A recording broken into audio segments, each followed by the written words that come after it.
జీవి మాల్లో చలో చలో కిలో కిలో ఆషాఢం కేజీ సేల్.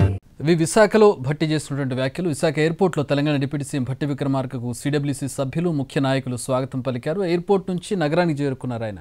ఒకరోజు పర్యటన కోసం వైజాగ్ వెళ్లారు భట్టి.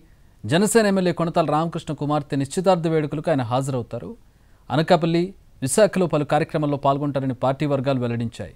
సాయంత్రం ఓటర్ చోరీపై కాంగ్రెస్ క్యాండిల్ ర్యాలీ నిర్వహిస్తోంది. పార్టీ ముఖ్య నాయకత్వం ఇందులో పాల్గొంటుంది. సమయానుకూలతలను బట్టి ఈ కార్యక్రమానికి డిప్యూటీ సీఎం భట్టి విక్రమార్క కూడా హాజరయ్యే అవకాశం ఉంది. అయితే దీనికి సంబంధించి ఇంకా అధికారిక ప్రకటన కానీ క్లారిటీ కానీ లేదు. విశాఖలో భట్టి చేస్తున్నటువంటి వ్యాఖ్యలు. విశాఖ ఎయిర్పోర్ట్లో తెలంగాణ డిప్యూటీ సీఎం భట్టి విక్రమార్కకు సిడబ్ల్యూసీ సభ్యులు ముఖ్య నాయకులు స్వాగతం పలికారు. ఎయిర్పోర్ట్ నుంచి నగరానికి చేరుకున్నారు ఆయన. ఒకరోజు పర్యటన కోసం వైజాగ్ వెళ్లారు భట్టి. జనసేన ఎమ్మెల్యే కొనతాల రామకృష్ణ కుమార్తె నిశ్చితార్థ వేడుకలకు ఆయన హాజరవుతారు. అనకాపల్లి, విశాఖలో పలు కార్యక్రమాల్లో పాల్గొంటారని పార్టీ వర్గాలు వెల్లడించాయి. సాయంత్రం ఓటర్ చోరీపై కాంగ్రెస్ క్యాండిల్ ర్యాలీ నిర్వహిస్తోంది. పార్టీ ముఖ్య నాయకత్వం ఇందులో పాల్గొంటుంది.